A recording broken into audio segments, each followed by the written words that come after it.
Welcome to Studying for FRCS. This is Sai from the Mindful Learner, and today we're going to talk about how to read a paper for the FRCS Academic Viva.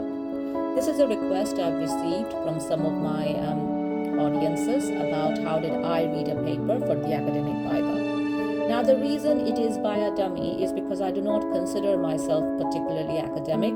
I do not have a strong background in academia. So therefore, this is something I had to improvise for me to pass my exam. This is one of the ways. There are multiple ways you can read the paper, but this is something I have used, which was a combination of the advice from other people that I have received. If you're new to this channel, this is a channel that describes tips and tricks and also has a lot of content regarding the FRCS General Surgery examination, and I would be grateful if you please like and subscribe, because that will allow the algorithm to promote this channel more and also help us to build a community of like-minded people. So, we mentioned about what is Academic Viva on the previous episode. So, the Academic Viva will assess about whether you can read a journal paper, whether you can critique a journal paper, whether you can understand the basic statistics used in a journal paper, and also can you weigh up the evidence provided, and ultimately can you practice evidence-based medicine. So this will test only your basic understanding. You do not have to understand the paper inside out or know statistics inside out. So that is the most positive thing that you can take from here. So Academic Viva has three components, and the first component is reading, of course, and reading is the most important component also, because if you can't read it properly, then you won't be able to get all the information properly.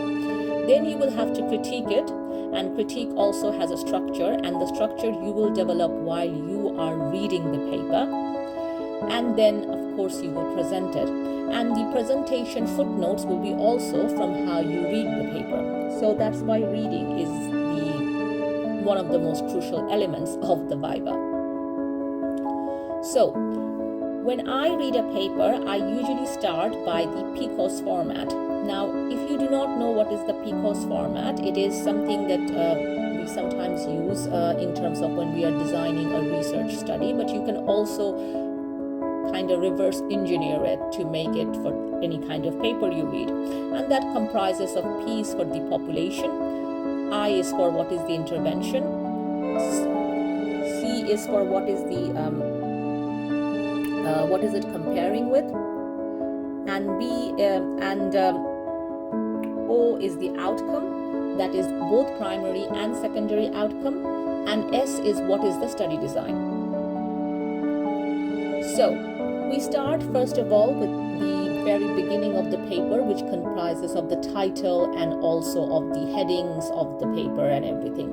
So I chose a paper by Professor Hield, which is a very old paper, which was published back in 1998, and this paper is Rectal Cancer, that is the Basingstoke Experience of Total TME between 1978 to 1997.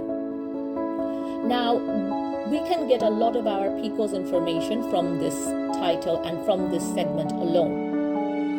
So number one is what time is it published and which journal was it published. Usually in the examination, we will get paper that has been published within the last 1 year of the examination. So it might be worthwhile to try and look for the papers. You will not get the papers, you cannot get a paper that you have read most likely, so don't bother it.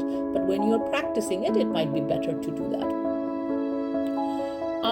Where is it published? So from here, they will ask you about what kind of journal is it, does it have a good impact factor, what is an impact factor, and so on. So this will give us an idea that whether, was it published in a peer-reviewed journal or not, because that also goes for the credibility. What is it about? Now, what is it about and what is the population and the intervention is similar to the same thing. So this is about, we can't really tell about the number of the population from this title, but we can say this is about patients who had rectal cancer. What kind of study it is.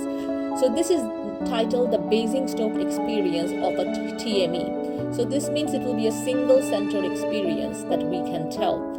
Most likely it is not a randomized control trial or a meta-analysis, so most likely it's going to be a case series follow-up. But again, we can make an idea about the study design. In most randomized control trials, you will have mentioned that this is a meta-analysis or a systematic review or a randomized control trial. So again, that information. Where was it conducted? Now, at that time of the study, Basingstoke was a DGH, but if you don't know what kind of hospital or setting the study was conducted, it's usually in the body of the paper. So you will be able to find it, so do not worry about it if you don't know, but if you can, make a mental note about it. What time period? So this study was taken place between 1978 to 1997. So quite a long period. So it's a single center experience of a long period of over a long time period. Who are the authors? So most of the times, yes, the surgeons will be authors, but sometimes the oncologist or the pathologist can also be the author. So in this study, if you can look at it, most of them look like surgeons. They have multiple degrees, so most likely they have credibility in their field. Of course, those of us who are in colorectal, we all know the name of Professor Hield, but this just goes to show that they have the credibility to make an opinion about it. Next, we come to abstract. So what is abstract? Now, abstract can sometimes appear like an abstract painting, but actually it has a bit more forma to it. Usually it will have introduction, methodology, and the results and conclusion. At least these 4 segments will be there. And whatever information of the PCOS format that you couldn't get from the previous, from the title alone, you'll be able to get from the abstract itself. So that is why having a quick glance at the abstract is very important. So if we go with the PCOS format of this paper that we mentioned, so the population is about around 500 patients with rectal cancer who had taken part in this study. I is for intervention, which is the rectal cancer surgery. In this case, it's the TME. C, we're not sure yet, but from the abstract, you can clearly say that it was just, most likely it is just to follow up for it's an observation, or it's a case control trial, or to follow up the effects of TME on the cohort who had rectal cancer. Outcome is the role of TME in the rectal cancer management, whether it was reduced, whether it was associated with reduced recurrence or not at that time. And S is it was a prospective study. That's why it is of such a long period. If it was a retrospective study, you need to also mention. Now, why is the PCOS important? So anytime when you start your presentation, you have to give an introductory statement. And this is an introductory statement that basically what you say is about the study in a nutshell. So for an example, if I have to summarize the study, I will say that this is a prospective study conducted in a DGH, Basingstoke, between 1978 to 1998 by a group of surgeons who were seeing the effect of TME on rectal cancer surgery patients, and they included about 500 patients with rectal cancer and followed them up accordingly. Now, you don't need to mention specific numbers in terms of population. You can just say, some studies will have 3,500. You can just say a ballpark around near about 4,000 or 3,500, something like that. You don't have to mention the exact number. And in fact, it makes you sound more slick, I will say. So this gives you the perfect introductory statement for your presentation. And in this format, in this line, you have said all the basic things that you want to know, or the examiner would want to know about the study in an introductory format. Now, when we will go into a bit more nitty-gritty. Now, next there will be introduction of the study, Now, introduction, some people will actually say, do we really need it? Because it is sort of like where the authors are taking the time to justify what is the reason behind the study. Now, as you know, in this examination, you will most likely not be given a paper of your specialty because it will be a generic specialty. So you might not have any clue about it. So if you're colorectal, you might get something of breast. If you're transplant, you might get something of endocrine, that you have no idea about. So if you do not have any idea about, then reading the introduction would be a good idea, because then it will give you some pointers in terms of why they conducted the study. But if you have some idea, I used to just read the last paragraph, because that is where the authors will summarize their reason or their justification for doing the study. Next come methods, and that can be construed as quite maddeningly complicated at times. But if you have a baseline, you can actually follow it quite systematically, I will say. So, number one, every paper, every kind of study, whether it's meta-analysis or RCTs, they have a checklist, or they have flowchart for how did they perform their patient selection and what kind of patients they were included or not. So all you have to say that this is an RCT, it looks like they have performed the trial or the study as per the consort diagram, as per the consort flowchart, or meta-analysis would be Prisma flowchart. So there is a website known as Equator website, and I will put the link in the show notes, so please do check it out, and they will have the link checklist for all these papers, all these type of different study designs. So you can just say that the author seems to have done the methodology by this flowchart diagram, and then you have to elaborate the flowchart a bit, which is again, you can do it in a generic way, like they have more, if for an example, if they had 800 patients, but 600 went to one trial and 200 went to another arm, you can say that it seems like 2/3 of the patients have gone to one arm, and 1/3 of the patients went to another arm. They will also mention the follow-up, the loss of patients that were lost to the follow-up, and also which is the attrition rate, and also the crossover population also in those flowcharts. So that is number one. So do check this website and do get those lists printed or download for your own knowledge. So then you come to how was the population selected. So if it was an RCT, did they use randomization? Was it a double-blinded, triple-blinded randomization? How did they randomize? Whether it was computer generated? These nitty-gritties are very important, so please keep an eye for that and make a note of that. And then, of course, the intervention, when it was done, was there any complications or not, and how were the follow-up conducted, and how long was the follow-up conducted. And that is very important in terms of how long was it conducted and how much of the patients were actually properly followed up. So, because the reason is, for an example, if a trial had 50% of its patients were lost to follow-up, and the rest of the 50%, did undergo follow-up, then you have a huge chunk of the original population that has been lost to the follow-up. So whether that was due to poor planning or was due to just, what was the reason that the author cited in the methodology. So those are the questions that they will answer, and that is the thing you need to pay attention to. Also, from here, you'll be able to say whether there is any selection bias. Like if there was a the study was not blinded, then there will be some selection bias. And who conducted the follow-up?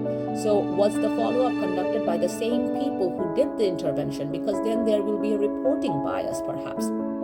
From the patients also, if they are aware of what intervention they have undertaken, then they will also have a reporting bias or a performance bias, some can say. So all of these things you can pick up from the methodology itself.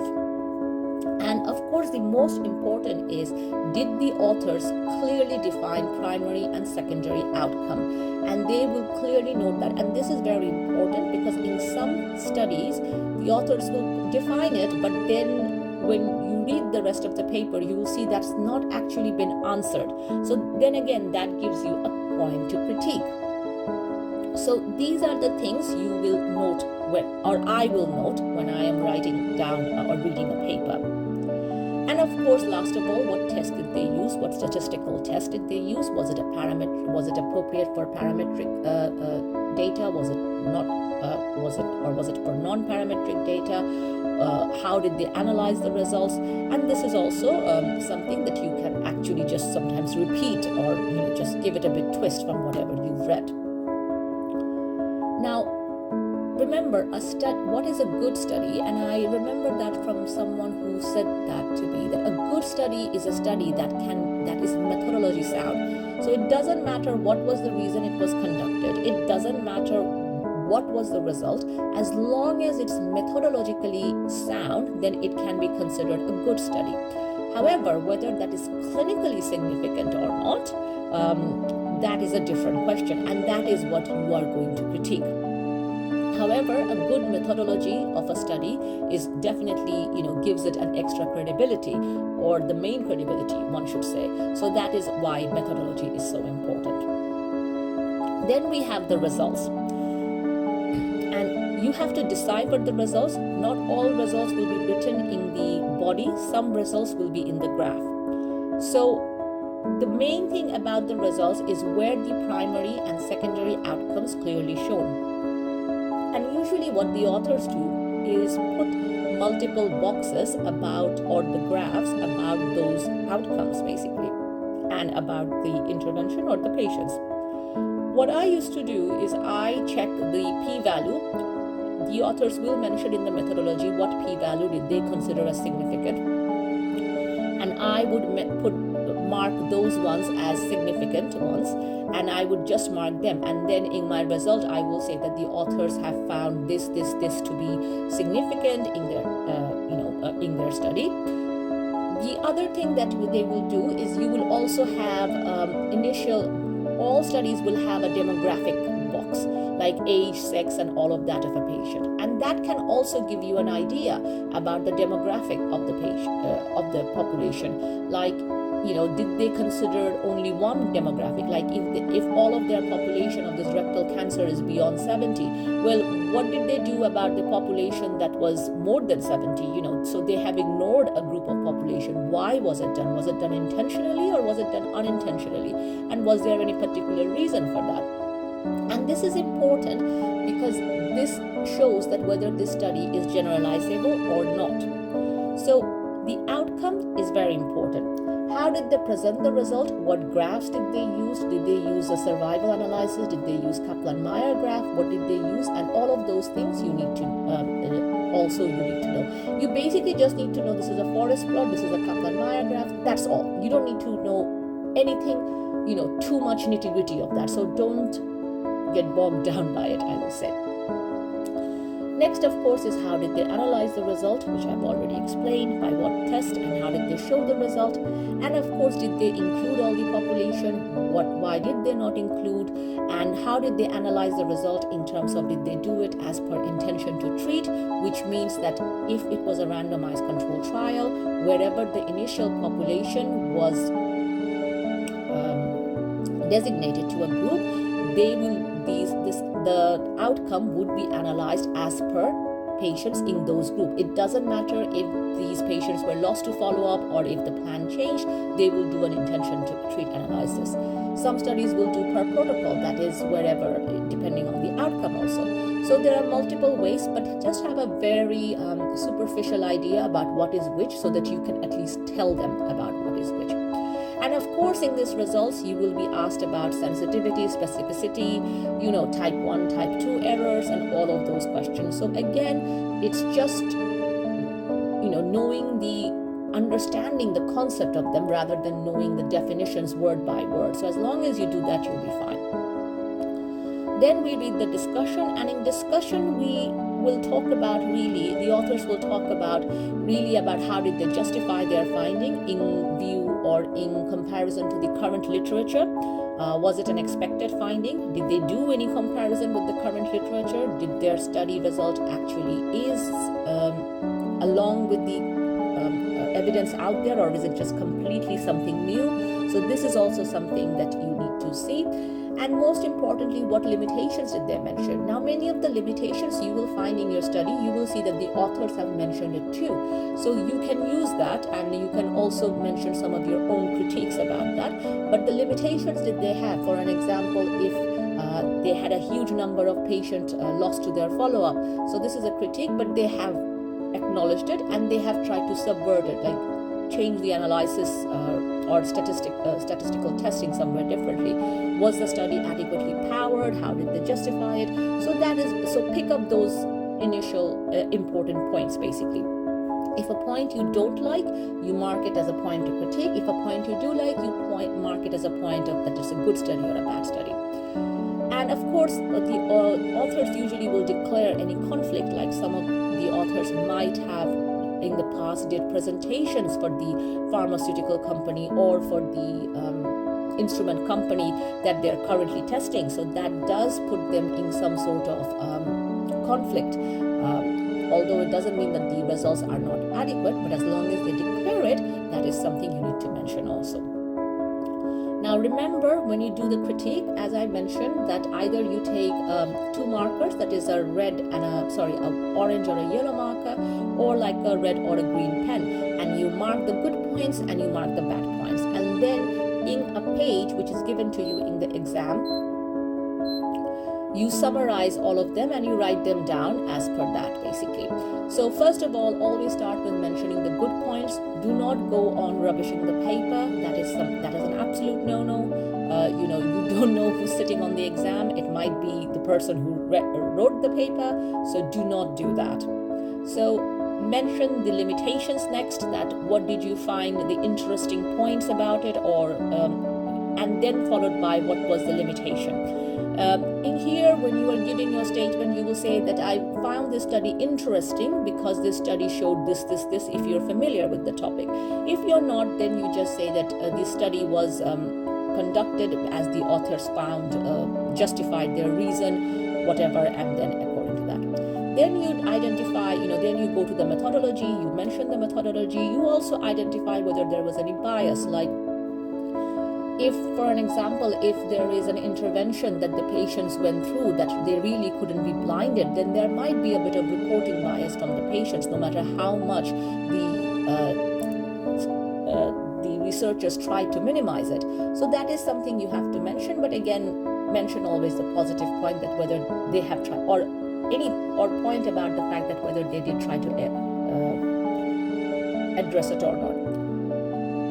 Whenever you are critiquing something, you need to be asked that, you need to be careful, because, not careful, you need to be mindful of the fact, I will say, is that what would you do differently? Because that is the question they will ask. What would you do differently if you were the researcher? So whenever you're critiquing something, or whenever you're saying that it did not show the result, then prepare an answer like, what could have been done to show that result? And of course, then the important question is, would it change your practice? And you have to say yes or no, and you have to also give your justification for it. And also, sometimes they will ask you, do you think it's a good paper or a bad paper? And then you can come out and then say, yes, I think it's not a particularly good paper because of this limitation, or it's a particularly, remember, again, what I said about methodology, that it is a good paper perhaps in terms of methodology, but unfortunately it did not show the results that I would be looking for or would be of interest to me. Therefore, it would not change my practice, or it would not have any impact on my practice. And throughout this, of course, be very respectful to both the authors and to the researchers, not humbly respectful, but just an impartial observer, picking and nitpicking on another person's work.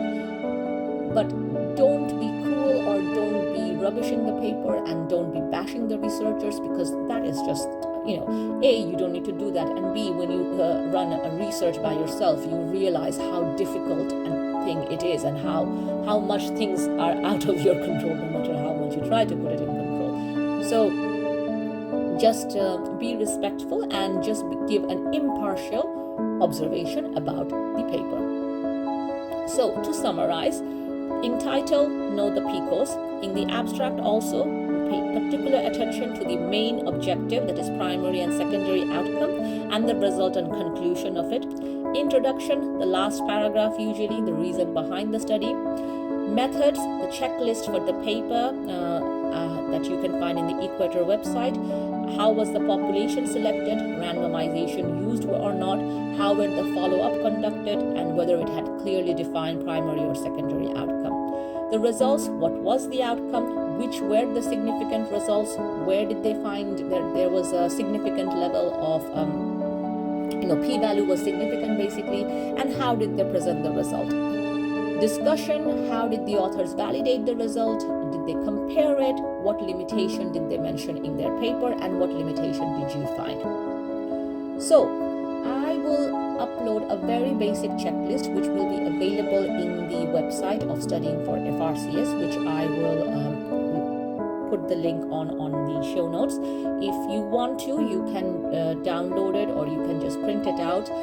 It's free and it was just my guide. Now, this is a very basic skeletal framework, and what I used to do is I would when I would practice it, and if you want to know how I practiced it, please refer to the previous episode, which is how to prepare for academic FRCS viva. So if you want to, so what I used to do is I just used to write those pertinent points next to those boxes or next to those lines, and I will add a lot more, of course, over the time, but initially I would just try to train myself to look for those things, basically. So in the exam, I don't need to have a checklist. I just know these are the things I need to pick up. So if you like this episode, please hit the like button and subscribe. And of course, follow us on Spotify, on podcasts such as Spotify, Google, and Apple, and Amazon, and this YouTube channel. I'll be very happy if I can hear if I hear from any of you guys. I'm fairly active on Instagram, and also Studying for FRCS has their own Facebook group now. All the links are attached in the show notes, so please leave any feedbacks and comments. Share this episode if you find it useful, or to anyone who you think might find it useful, and keep studying. And I hope I hope we'll see you again, and thank you.